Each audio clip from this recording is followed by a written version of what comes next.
which love you, that reward have ye. Do not even the publicans the same. And if ye salute your brethren only, what do you do more than others? Do not even the publicans so? Be ye therefore perfect, even as your Father which in heaven is perfect.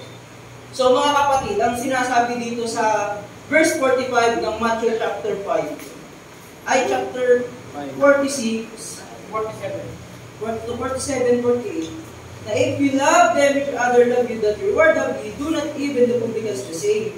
And if you salute your brethren only, ibig sabihin ba, dito sa loob ng simbahan, tayo lang ba ang dapat magmahalan? Tayo lang ba yung dapat magtinginan ng pantay-pantay sa isa? Tayo lang ba dapat yung magkaroon ng pagmamalasakit sa isa't isa?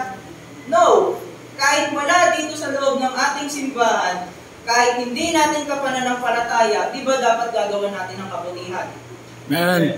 Isa rin yan sa Christians, hindi pamumuhay bilang Kristiyano. Just like na ginagawa natin sa mga seminar natin, sinusunod natin yung biblical pattern of ministry. Amen.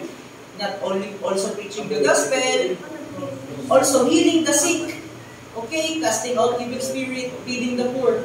Pero doon tayo nakapokus sa healing the sick, sa paggawa din yun ng number 1, na paggawa ng kabutihan or pagtulong sa kapwa. Amen. Na kahit wala din